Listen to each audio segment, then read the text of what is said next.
Whiskey Morning Coffee is a small batch roaster located in Tolar, Texas.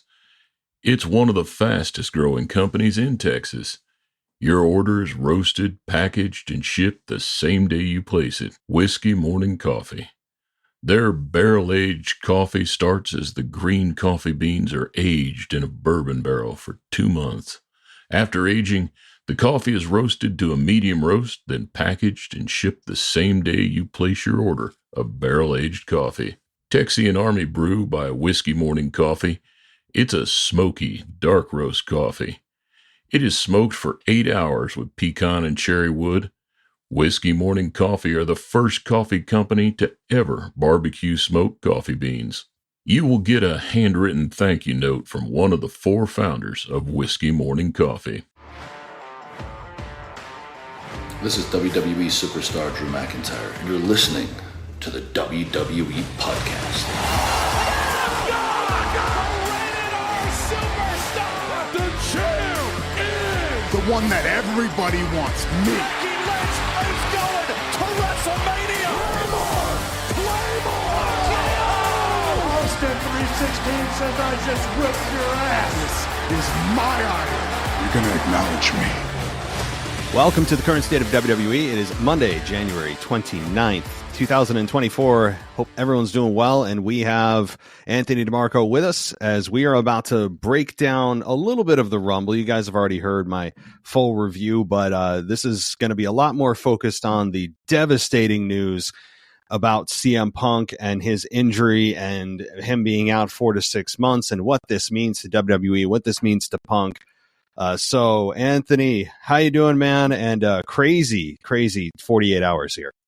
A lot has changed since the last time we spoke last Monday, eh?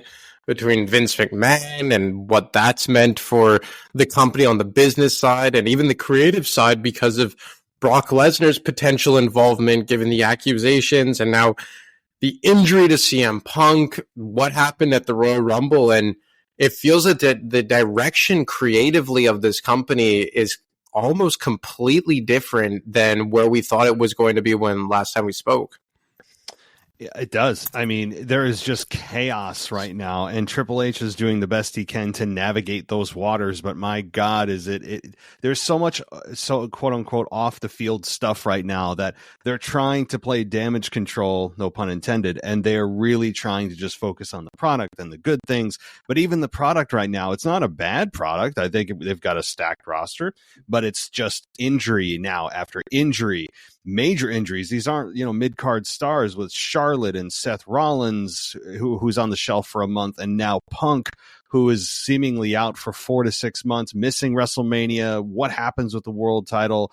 That now affects, who's going to face Seth Rollins, and like you said, the Brock Lesnar effect, who was named in the lawsuit, so he didn't show up at the Rumble, which means Gunther and Brock Lesnar's not happening, and it's insanity right now. But before we get into all of the extracurricular stuff, I do want to ask you about the Rumble and kind of give your thoughts on the winners and overall feeling about the PLE. Well, look, I believe it's well documented at this point that it was a very predictable PLE. I mean, I got almost all of my predictions wrong. I think I was I went 2 for 4. I predicted the 2 Rumble winners, but I think everyone and their mother predicted Bayley and Cody Rhodes to win. I know you did as well. And those 2 matches, I think, and the winners and outcomes specifically, very predictable, but not necessarily the wrong pick. I hate Cody Rhodes with every being of my body, but objectively speaking, he probably was the right pick. The U.S. title match, I mean, I thought Kevin Owens was going to walk out with the championship just because SmackDown needs a consistent championship for the men, something they have not had since October at this point, with no tag title and Roman Reigns holding his title hostage and Logan Paul defending his U.S. championship for the first time since he won it almost 3 months ago. And then, but that's not the end of the world. I do really like Logan Paul as champion when he's there. For me, it's just I really had it up to my last straw with absentee champions. And then the Undisputed Championship match, and I believe you described it as formulaic. That's the perfect way to describe it. And the placement of it, very bizarre. It buried the lead. You know which way it was going. And not only did you know the outcome, but you knew exactly what was going to happen. That Solo was going to get involved. There'd be some shenanigans for Roman to win the belt, and then he rolls out as the champion again. So, look, in a vacuum, the pay-per-view was satisfactory. I mean, I would give it like a C, C+. Not terrible, but I was just expecting a lot more. I really thought like this was going to be a monumental pay-per-view, a major shift in the direction, maybe Triple H putting his stamp on the product. But I thought that he just went with a bunch of safe picks. And some of them were the right choices in the Rumble winners.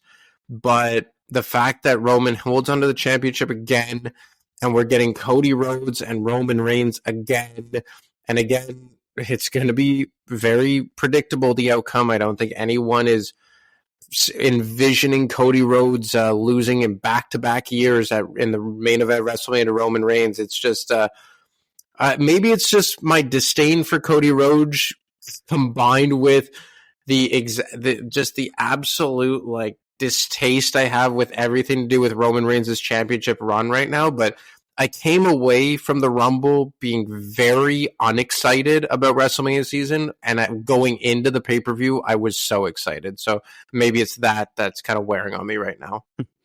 It's a pay-per-view, a PLE. I mean, we still call it pay-per-views, but it is a PLE that I came away as well feeling. I thought that the picks overall were good. I mean, I went 4 for 4, but that's not saying much. A lot of people did too. Given there's only 4 matches, it's not exactly a flex. I mean, but that said, it was an event that I came out. I was like, okay, I don't disagree with really any of the outcomes, but like you said, it felt like there was that intangible missing, that massive return. There was no Rock. I mean, I think that would have helped things if the Rock had come out and at least come face to face with Roman or laid out Solo or whatever. No Rock, no big returns. Obviously, no Brock Lesnar hurt. Yeah, I mean, we did get the other returns of Andrade. Okay, cool. We got Naomi on the women's side. We got the debut of Jade Cargill, which was a massive moment on the women's side of things. But yeah, it did feel formulaic and safe. And I know what WWE would say is like, okay, you want us to pick these people. We pick them to win. And yet you're still complaining that it was safe and not unexpected. But you can play it safe, but also have shocking moments. The outcome doesn't have to be the shocking moment, right? Like you can still have the right booking decision, but throughout the match or after the match, you can do things that are edgier and create more chatter. But yeah, there wasn't that spark, that massive, like kind of goosebump moment that you expect to happen at the Royal Rumble. So yeah, I came away, like you said, satisfied, but not excited like I feel like I should be. Yeah, it's because it's like they went with the very safe option. And look, on the women's side, let me say, I thought the first half of the match, there were so many botches. Oh my God. I believe that you mentioned it. Like Maxine Dupree, God love her, but like she tried to do like that tilt-a-whirl, not her, was it a head scissors with Bailey? Yeah. And at first they they messed it up and then they had to redo it again. And you could see that it was pretty much all Bailey doing it. I think the worst, and maybe it was kind of just like the image of how big the two women were, but when Nia Jax was supposed to scoop slam Piper Niven onto Chelsea Green, and she got her like a quarter of the way up and then just put her down and shoved her. Yeah. Like Piper Niven went toppling over her. I think Ivy Nile actually had a few rough ones. I think there was just a few that she didn't get off the mat properly. But I think as a whole, you come away saying like, man, you're going to have Becky Lynch versus Rhea, a babyface Bailey versus Io, which is kind of trending towards like an Evolution-esque storyline of Batista versus Triple H. And then you're probably going to maybe have the first ever women's match at WrestleMania that's non-title but feels like a main event in Bianca Belair versus Jade Cargill. So my takeaway from the women's side of things is very positive, and that's a good thing and a fair thing to point out. And even though Bailey was the predictable winner, absolutely the right choice. For the men, it's like well, now we're just going to Cody and Roman, and we were all expecting The Rock in some form or fashion. And a lot of us have just are over the Roman championship run and the title being held hostage. And look, I know Cody was the odds-on favorite to win. I predicted him. You predicted it. Vegas was predicting him. Everyone was predicting it. But still seeing him win just upset me to the deepest part of my body. Because remember we were saying this time last year that everything will be sacrificed at the altar of Roman Reigns. It feels like now like everything is being sacrificed at the altar of Cody Rhodes. And that to me is what's starting to piss me off a bit, is where I'm saying, are we just going to go from a Roman Reigns 3.5 title reign to just like the Cody Rhodes era where it's all about him all the time? Well, it already is, right? I mean, you look at him, his stupid smiling face is on the cover of the 2K video game. He's, being shown getting out of his vehicle in his suit. I mean, like I said, I really feel like he wears his suit probably while he's taking a shower. I don't know if he ever takes it off. It's obnoxious how often he wears a suit. I love how Drew pointed that out a couple weeks ago, how he always smiles. It's almost like he took the criticisms from this show and put it into his promo, talking about how he looks like a politician. I mean, it was I loved everything Drew said a couple weeks ago. But now, I mean, shifting gears, because this is going to be the bulk of our conversation, we get an injury that occurred, presumably, and you can go watch this. Everyone has probably seen it at this point. The moment when CM Punk went down, and we didn't know he went down until the reports came out earlier today that CM Punk has injured. He's torn his triceps off of his arm, basically, which is going to require surgery. It's going to take 4 to 6 months of rehabilitation for him to come back, which means at the earliest he's coming back in like June. So obviously there goes WrestleMania. Maybe in time for SummerSlam he'll be back, right in time for Charlotte to return. So that's a huge blow to the company. I know that they have a deep roster right now, but everyone was expecting and waiting for Seth Rollins and CM Punk. It was a matchup that was made for WrestleMania. It had a great build, a great foundation, and now, yes, you could put Gunther in that position. You could put Jey Uso in that position. And maybe the stars are aligning for that because Gunther's opponent is also gone. So, I mean, those two now have no opponents and they seemingly would be a good fit.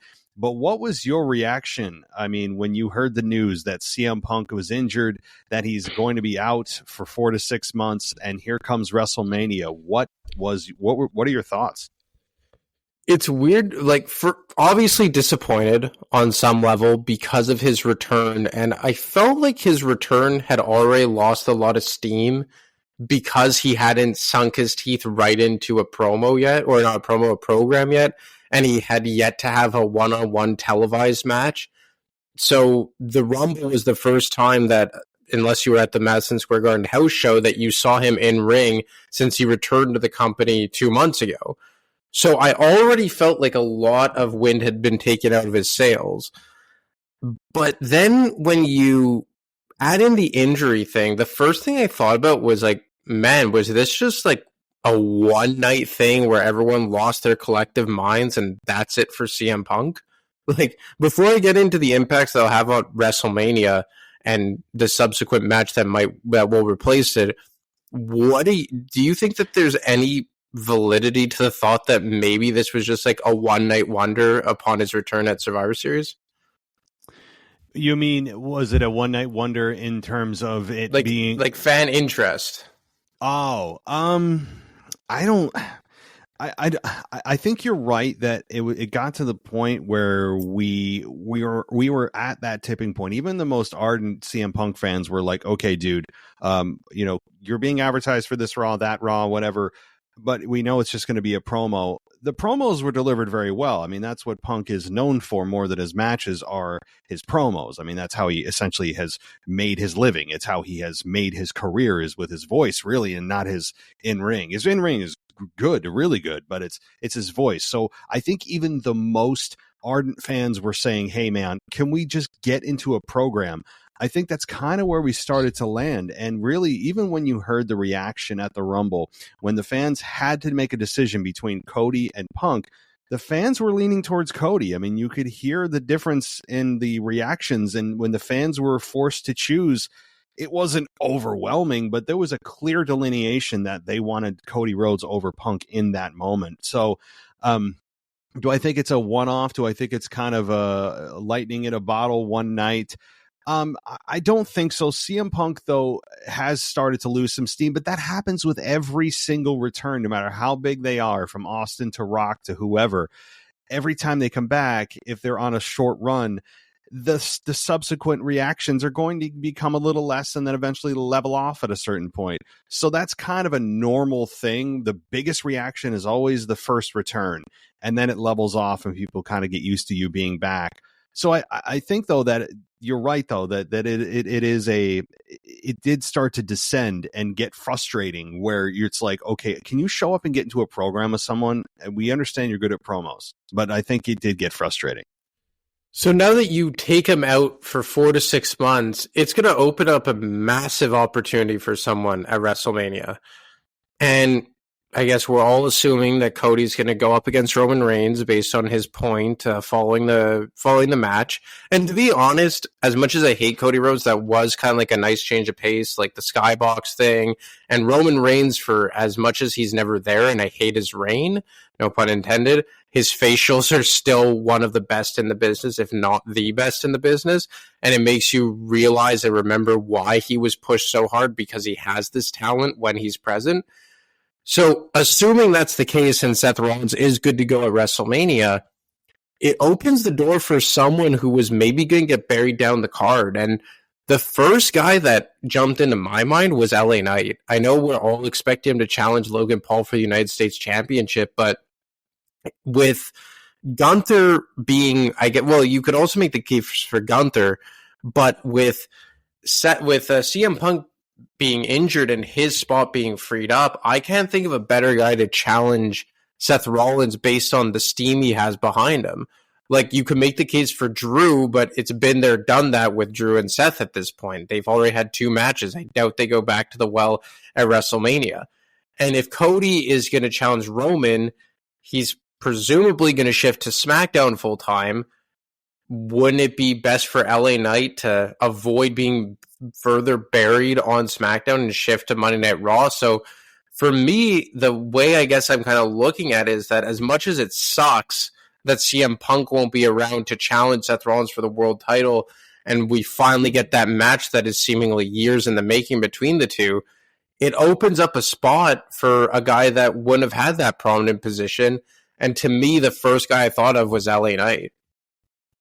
I have no issues with LA. I mean, I think every fan that's listening that is an LA Knight fan would agree. And I think that there's easily a way to get that done, like you said. I mean, it's not like WWE cares about their own brand rules. I'm sure, there's, even if they did and they respected them, you easily, as you mentioned, could just do a swap.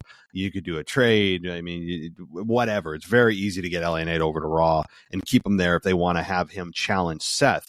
The only concern I have with that is that LA Knight's a big baby face, and unless you're planning on turning Seth Rollins heel, that match will turn Seth Rollins heel, because LA Knight is a beloved character right now. He's not as hot as he was, but he's still pretty damn warm, and I think the fans are ready for a change with the world title, the World Heavyweight Championship, and they would back LA Knight over Seth Rollins just because LA Knight has never held a major championship in WWE.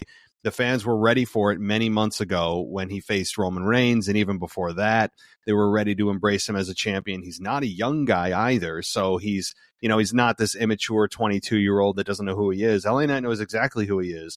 He's a polished performer. Is he the greatest of all time? No, but he could absolutely be a candidate to take the belt off of Seth Rollins. It's just the concern of, if your plan isn't to turn Seth Rollins heel, that will become the plan by force if you put them together at the stage of WrestleMania. Yeah, that's a good point, but could that have not been the case with CM Punk as well? Oh, absolutely. And I think it really would have been interesting, though, because you could have turned Punk heel. With LA Knight, you can't turn him heel. I think CM Punk has shown how good of a heel he is. And the fans were starting to cool off on him a little bit anyway. And so with that, you could have actually had Punk be the guy to take out Rollins from behind and instantly. I mean, people would have bought into it. I think you could have made a better case to turning Punk heel than you could have with LA Knight. But unless maybe that wasn't the case and they were just going to let the fans decide. And if the fans decided, sure, they probably would have chosen Punk over Rollins when it came to when it came to the actual match itself in Philadelphia. Yeah, it's a good point. It's just, I guess, if it's not, because now Gunther's freed up as well, right? Because doesn't seem like Brock Lesnar's going to be part of the creative plans anytime soon because of the pending lawsuit against WWE and his name being involved in that. So do you think Gunther finds a way into the world title picture and drops the Intercontinental Championship before WrestleMania? Yeah, that's the thing. So here's what my best guess is this. Assuming Brock isn't some magician that's able to clear his name completely from this lawsuit, which is very unlikely, and it's a damn shame. It's a damn shame, obviously, from a human perspective. Obviously, the actual acts are horrific, all that stuff, if they're true. But it's also a damn shame from a wrestling fan perspective of we are now cheated out of Gunther and Brock Lesnar. Were cheated out of a Brock Lesnar entry into the Rumble and just having him be around during WrestleMania season. It just sucks. It sucks. So from obviously a less important perspective, it does suck from a fan's perspective. But here, what I would guess is going to happen is that Gunther drops the belt at Elimination Chamber, or he's in the chamber and the Intercontinental Championship is dropped after a Monday Night Raw, sometime between Chamber and WrestleMania, because you don't want Gunther going into WrestleMania as Intercontinental Champion and also competing for the world title. To me, then at that point, what are you doing? You're sacrificing the Intercontinental Championship and leaving it off the show. For what reason? It wouldn't do anybody any good when you have a lot of contenders that could have an awesome match for that championship that Gunther has made infinitely more important, arguably in some ways more important than the world title. So I think that's probably what happens, is that Gunther wins now, is going to be the favorite to win this presumable Elimination Chamber match. Guys, again, we haven't seen Monday Night Raw, so I always like to say that because I have not seen a lick of Monday Night Raw. A lot of this may be addressed already, but from not seeing Raw yet, I think Gunther wins the Chamber, drops the Intercontinental Championship between Chamber and Mania, and then Gunther challenges Rollins one-on-one at WrestleMania. So this is my thing, is that would make a ton of sense, but what about Gunther going up against Braun Breaker for the Intercontinental Championship? Or do you think that Gunther has too much to lose by putting over a guy like Braun Breaker at WrestleMania? Like, is Gunther still in the stage where he should be getting the big wins at WrestleMania? Because with Braun Breaker pretty much taking on the Brock Lesnar role at the Rumble, I wonder, is that a match that they could go forward with, but keep the Intercontinental Championship involved with Gunther versus Braun Breaker? Because as far as mid-card championships goes, that would be one of the bigger ones of the last few years, although the IC title match that was a triple threat last year almost arguably stole the show as well. Yeah, that's right. With Sheamus and Drew and Gunther, that was I mean, you could do that, and you know what? You could just keep the damn belt on him and have him compete in 2 matches. I guess that's possible too. But Braun Breaker, with his performance at the Royal Rumble, has really, I mean, again, this is where we just talked about it. Brock's loss of an opportunity allows somebody else to step up and shine. And Braun Breaker, who was obviously not supposed to be in the Rumble and took Brock Lesnar's spot, did have a nice showing. He's getting that mainstream, that main roster exposure now to fans that are like, who is this guy? Oh, that's right, he's some NXT guy. He had a pretty good showing, and then they start to recognize him, and it becomes a mainstay in their minds, and it becomes more and more of a threat to the Intercontinental Championship. So I think, yeah, you could do that. You could have Braun Breaker versus Gunther, but I mean, honestly, you could even keep him as champion. I mean, what about Gunther as a double champion? They did that with Seth Rollins, back in 2016? They had Seth Rollins as an Intercontinental. Was it the Intercontinental and the Universal Champion, or Intercontinental and WWE Champion at one point? So it's been done before.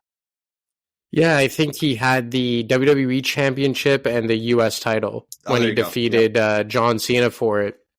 And the last time that they did an IC title versus a world title, that was probably what, Hogan versus Warrior, WrestleMania 6. Yeah.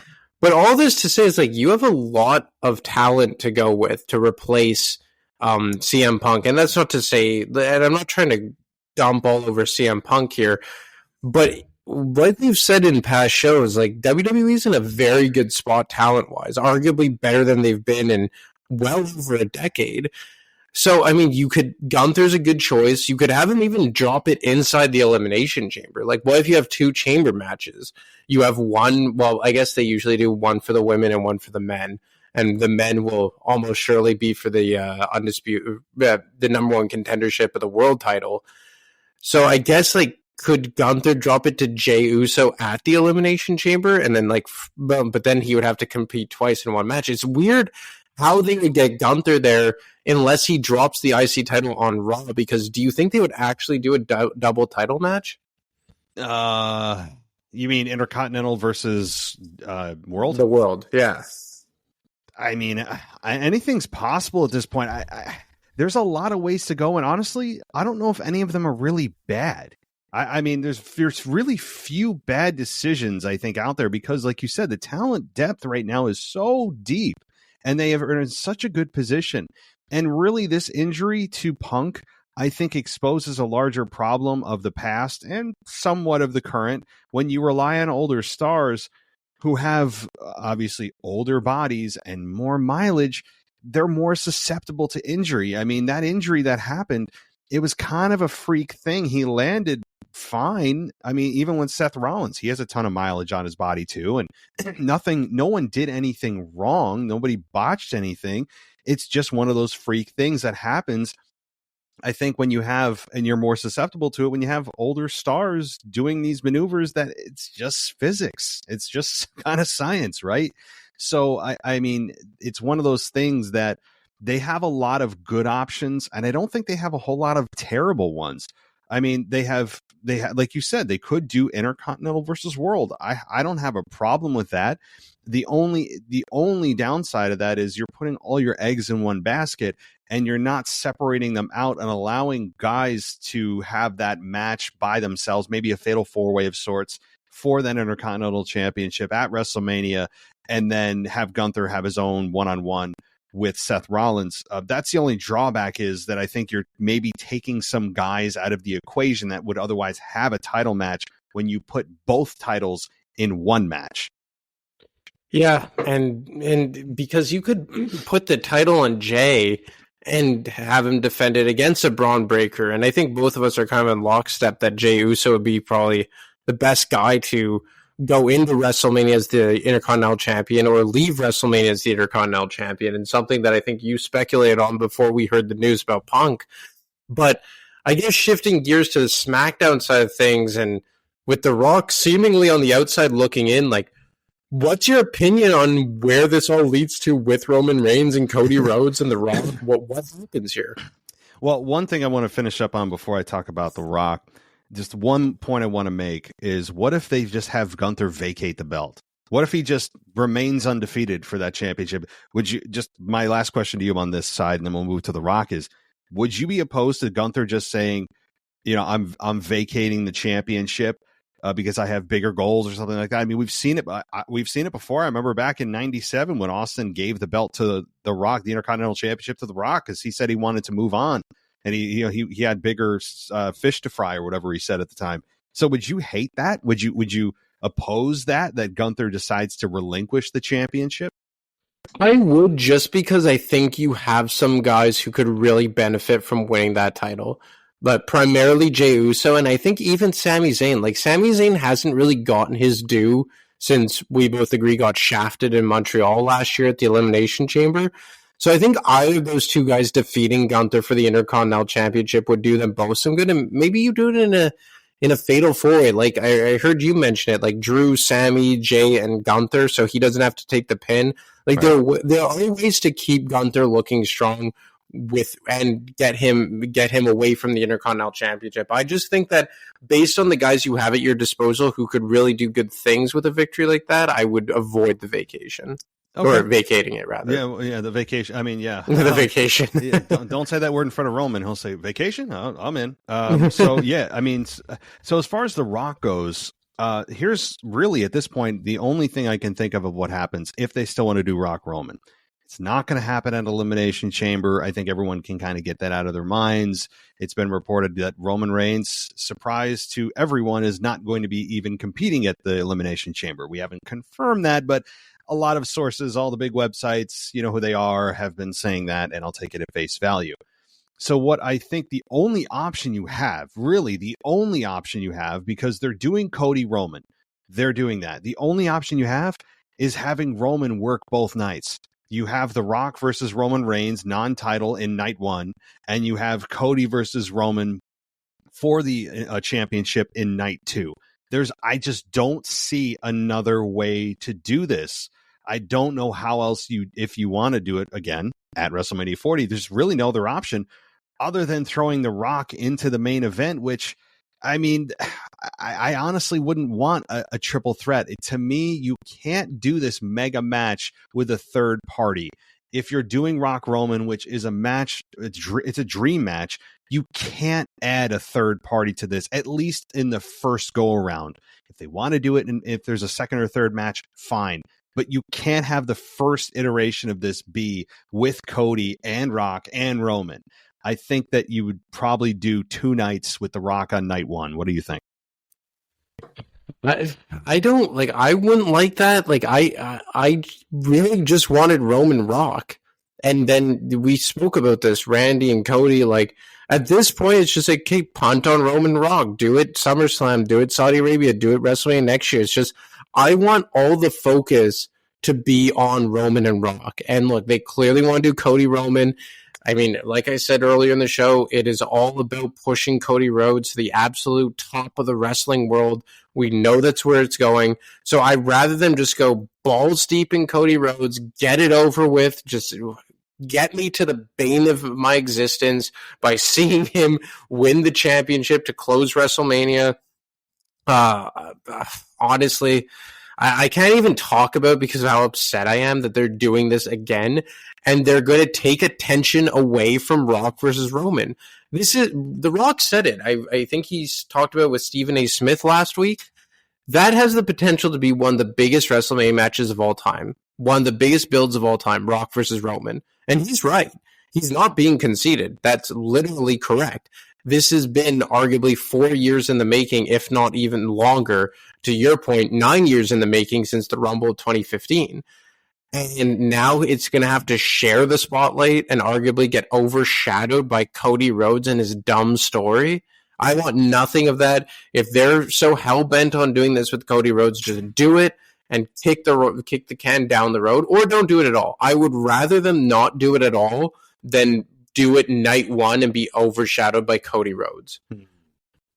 Yeah, I have my reservations about the plan I laid out, but it's again, if they want this to happen by WrestleMania 40 or at WrestleMania 40, that's the only option other than throwing The Rock into it, making it a triple threat. Again, I'm really opposed to that because Cody has already laid out what his plans are. I mean, it's a lock. It is an absolute lock. It's Cody and Roman. It is happening, which means either Roman does double duty or, like you said, you kick the can to another time in another place. But I can't think of another time and another place other than WrestleMania. That is the only place that this, at least the first one, if they want to do multiple, fine.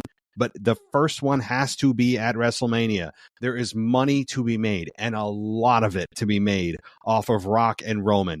I don't want to hear from the Cody fans that it's a better match. It'll be a better wrestling match. Cody needs to take the belt off of Roman. It's his story. All that's really fun and gooey and makes you feel good with your belly. But I'm telling you, if you don't understand how and why Rock Roman is a bigger match than Cody Roman, I mean, you're just not paying attention, or you don't want to be. So I have absolute no reservations about focusing on Rock Roman, but I don't know how they do that anymore. Again, can you formulate a scenario where this year, not SummerSlam, not WrestleMania 41, in which it's Rock Roman one-on-one for the belt or not, whatever. How is that even? Is that even in the realm of possibility anymore? Is it doable? It is, because what do you know? There's a spot open up on Monday Night Raw, and although we think Cody Rhodes picked Roman Reigns, has he done it officially? For all we know, he could pivot and challenge Seth Rollins. And finishing the story makes a lot more sense against Seth Rollins, given how he returned 2 years ago, than it does against Roman Reigns. I don't know why his story has to finish with Roman Reigns. I've never really understood it, unless it's only about the championship. That specific title, it has to be that title. It can't be another world title. I don't get it. Like, I think that Cody Rhodes versus Seth Rollins would be a much better story to tell, because we've already been down that road. With Roman Reigns, I mean, it was even more about Paul Heyman and Cody Rhodes. Like, okay, yeah, the Dusty thing, which I don't give a damn about anymore, but like, that's the easy way. It's actually quite simple. With CM Punk out of the way, there's an easy path to having Rock versus Roman for the title and Cody versus Seth for the world title. But I just don't think that they'll do it. But with CM Punk out of the way, it's a very simple solution. That's actually true. I mean, I keep forgetting how big of a hole that CM Punk's absence leaves. We're assuming it's Gunther, you know, or who else we were talking about, but it could be, absolutely could be Cody Rhodes, even though Cody was pointing directly at Roman Reigns at the Rumble, and Roman, you know, was doing his great acting and acting kind of depressed, or acting kind of very, very anxious, very concerned. It very well could be Cody versus Seth Rollins at WrestleMania, and you know how good they work together. They have a storied history. They have 3 matches prior, of which Cody has won all of them, by the way. They were going to do a 4th, and the injury was derailed the whole thing.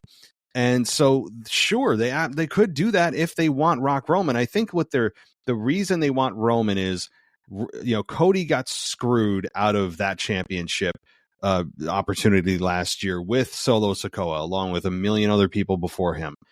But also, I think Roman Reigns is looked at as kind of the end boss. He's kind of like the mafia, the head of the mafia, right? Like, he is that end boss. And as much as Seth Rollins wants to pretend that his title means more and all that, it just doesn't.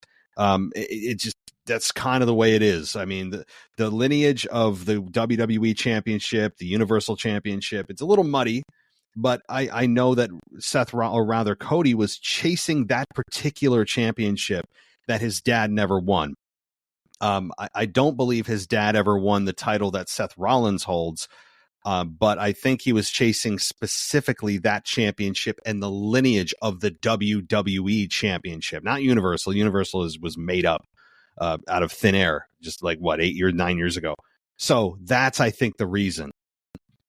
Yeah, it does make sense when you lay it out like that. I for me, it's just more like it's kind of like what I said at the beginning of the show. You are wasting every possible opportunity at the altar of Cody Rhodes. So because he's chasing the lineage of the WWE title, and because Roman Reigns is like the final boss, that means that we're not going to get Rock versus Roman. Like, I just, like, how important is this guy? And you know what? I say that, but I'm pretty sure Triple H said that he's the future of this business. And to me, when I heard that, I'm just like, oh, we're bleeped. That's it. We are bleeped for as long as Cody Rhodes is around. It is going to be Cody Rhodes all the time. And people, like, I cannot wait for anyone to keep cheering about Cody Rhodes, because it's just like, you guys all booed Cena, justifiably so to a certain extent, for years. Years and years and years. You booed John Cena out of the building. You wished him away. You want nothing to do with him. And Cody Rhodes is 100 times worse than John Cena ever was, in my opinion. I know that you were never a huge John Cena fan, but who is worse between peak John Cena and this version of Cody Rhodes? It's crazy. It's a no contest for me. Cody Rhodes. It's like the worst attributes of John Cena on steroids.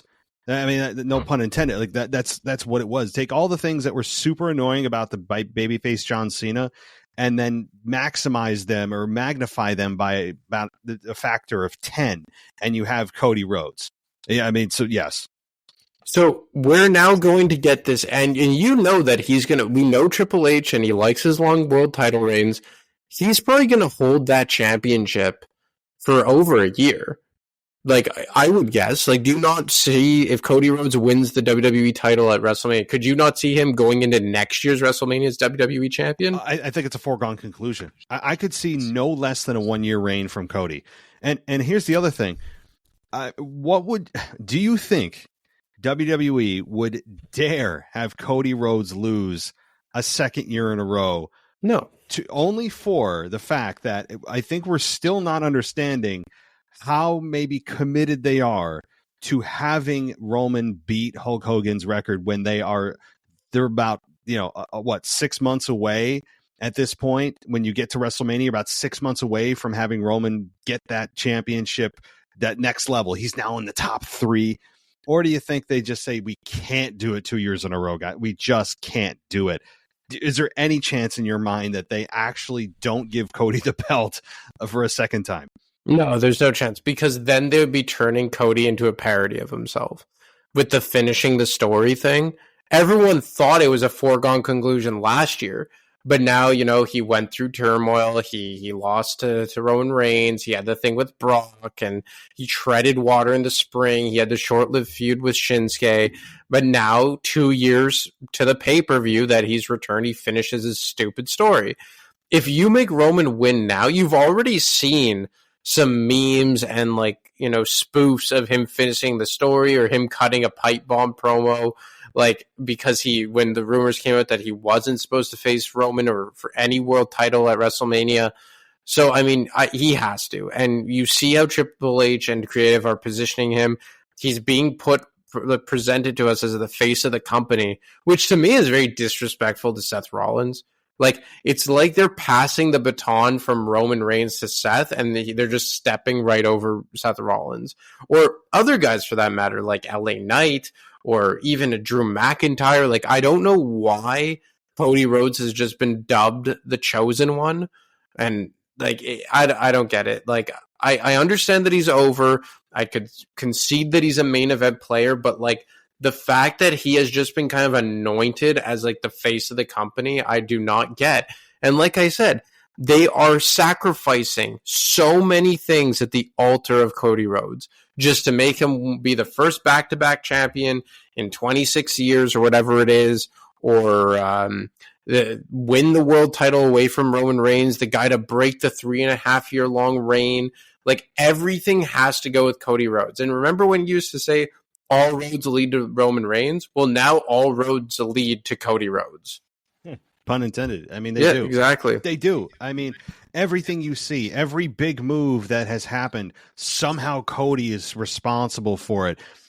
He's now the face of 2K. He's in ad campaigns. Like you said, though, how the hell did this happen? He left WWE for how many years, made a mockery of Triple H in AEW, and then he comes back with his bleach blonde hair, and all of a sudden he's just the face of the company. How did this happen? I feel like I need to do a case study on this. What did he do? I mean, then he gets injured and goes away again for another 5 months. What happened underneath our noses? All of a sudden, like you said, a lot of guys passed over who have been here consistently throughout the years. Champions like Seth Rollins who have just killed themselves to stay at the top, to get to the top.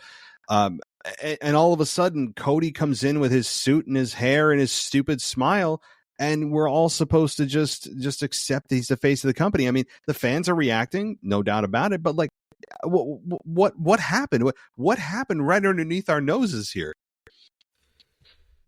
I honestly don't understand. And it's funny because if you ask casual fans, my girlfriend is the most casual wrestling fan. No pun intended. We love the actual casual wrestling fan, but she is a complete casual fan. She'll pop in for major pay-per-views, major storylines around Rumble season. And what she said when she saw that he won is just what the bleep did this guy do to win everything? She doesn't understand why he's winning everything.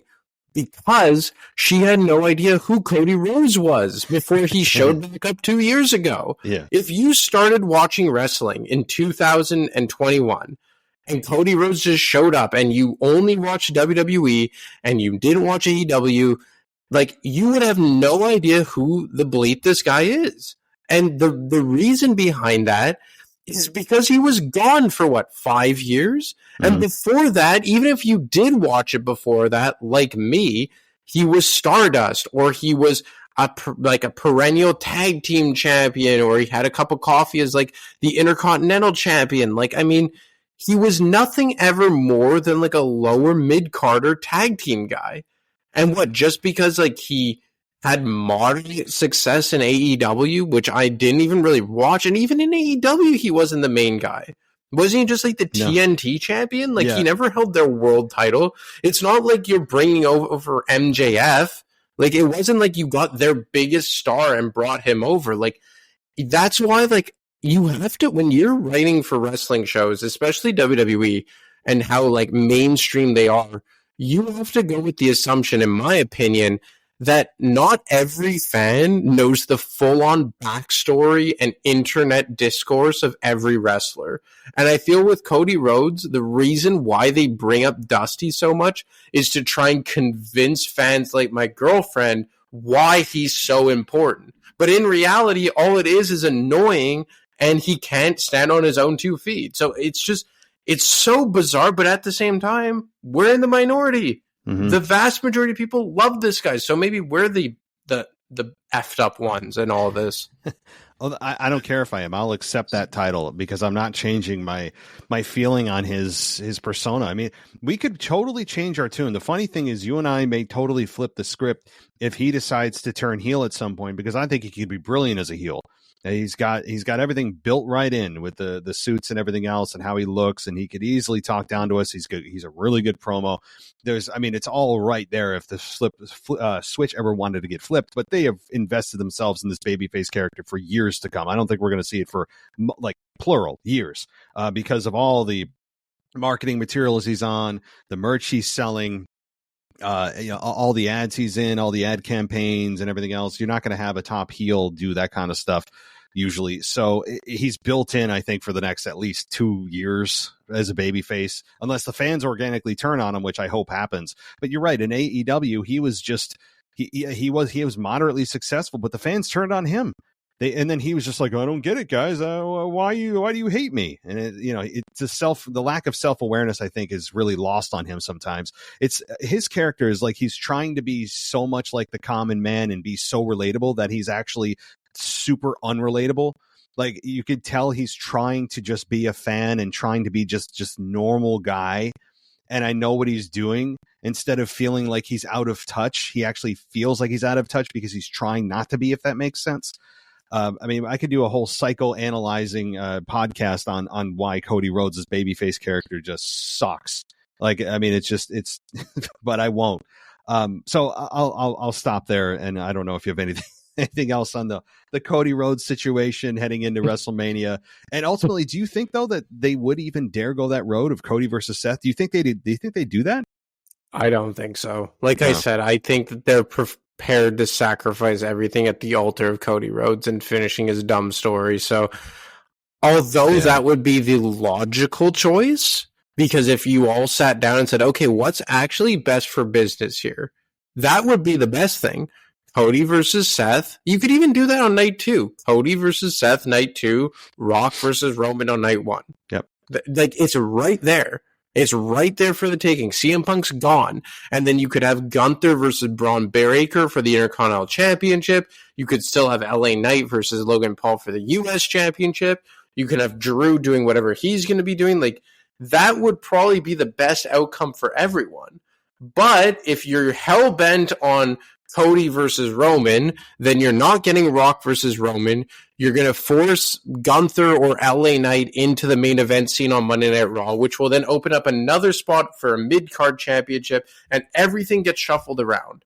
As opposed to if you just go Cody Seth, you still have Rock Roman, and then the 2 mid-card championships, or at least what we're thinking or speculating on, stay the same. For me, it's simple, but I know for them, everything will be sacrificed at his altar. So I'm not holding my breath. Probably. I mean, we're unfortunately, I think we're probably talking into the wind here. It's not going to happen. But the only evidence I can see of Cody and Seth being actually a realistic option is, if you remember over the summer and into the fall, every time that each of them would finish a program and they would confront each other, they could never get a promo with each other because someone would interrupt. That happened like 2 or 3 times where the WWE was teasing them once again getting back together to have a program, and the fans seemed pretty excited about it because they hadn't crossed paths since his return from injury. And he finally crossed paths with them, and then someone would interrupt. So they teased it and laid the groundwork for a future program with them again.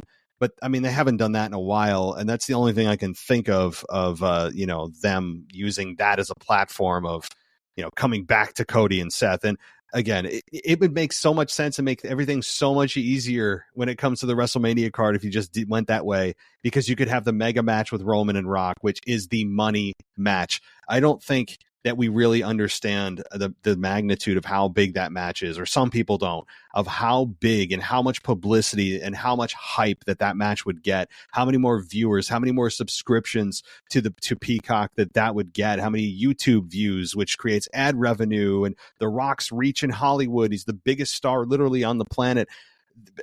There is just, to me, like you said, if you're looking at this from dollars and cents, it makes a whole lot of dollars and cents, pun intended, for Rock Roman to be the main event of, I don't care if it is night 1, and you have Cody and Seth night 2, and Cody becomes champion. You can kill 2 birds with 1 stone, but people are hell bent on it being Roman Reigns and that Cody defeats. So I just don't see the point in even speculating on anything else. Like, they will alter everything before they change Cody Rhodes' path, unfortunately. And it sucks. And if I hear one more time finishing the story, this thing is this whole thing. I mean, they made a whole slogan out of it for 2K24. Yeah. Like, it's and even other wrestlers are using it in their promos. It's just like built into the fabric of WWE somehow now. Finish the story. I want to finish my story. It's just like, I mean, I don't need to hear any more bedtime stories. I don't need to hear about, I mean, honestly, it's not even finishing your story, because you want to start your story when you win the belt. So that's what we'll hear when he wins it. I mean, I thought I was finishing it, but really I'm starting a new story. It's like, I can see his stupid promo already. But hey, if Roman drops the belt, I will sit and stomach that promo for the sacrifice, or as a sacrifice for Roman losing. That's another good point. That's a very good point, honestly. So there is that, because Cody does have the best chance to beat Roman, more than The Rock. So that is one positive if we get Roman Cody over Rock and Roman. So that is one positive. But all right, well, I guess we'll end it there. I know that you have a After Dark show that you did this past week that focused on the Royal Rumble, and guys, it's exclusive to Patreon and to Apple Podcasts. So I don't know if you have any wrap up thoughts or comments. It was essentially just my preview and prediction show. Touched a bit on Vince and how tragic of an ending it is, and how, he shamefully retired, forced his way back in after 6 months, and now had to shamefully and maybe criminally be shown the door finally. And I don't think he's going to be shoehorning his way back in anytime soon, especially given the fact that Ari Emanuel is the guy who the buck stops with now. So aside from the preview and prediction show, I just had maybe my 5 to 6 minute thoughts on Vince McMahon. And obviously, I'm not going to touch on the criminal stuff too much, just because we don't know, just accusations at this point, and I'm not a lawyer. I don't want to say anything out of turn, but more so just how unfortunate of an ending his story, pun intended, came to be. Yeah. No, I mean, really, yeah, it really is. It is. It's really just it is tragic, but also if those allegations are true, I mean, it's, then screw disgusting. him. Yeah. It's disgusting. I mean, screw him. Right. So, but we'll let things, I'm a big believer in letting things play out, letting the evidence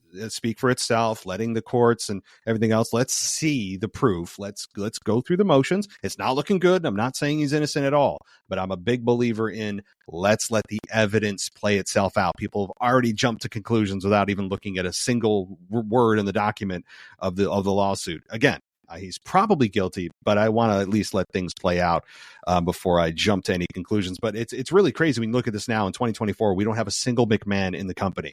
It's mind blowing, really. If you had told anybody that just 2 years ago, that not a single McMahon will be employed by the WWE, you wouldn't have believed it. So. All right. I think we'll end it there. But yeah, certainly this has just been a wild week of news and tragedies and injuries, but also some really good booking. So we'll have even more updates, and I'm sure a much clearer picture for Elimination Chamber in 7 days. So thanks so much, buddy, and we'll talk soon. Looking forward to it next week, man. Take care. You too. Thanks for listening to the WWE Podcast. Don't forget to subscribe on your favorite podcast app so you don't miss a show, or head to WWEpodcast.com. And for all of these shows ad-free, head over to patreon.com/WWE Podcast. Until then, we'll see you next time.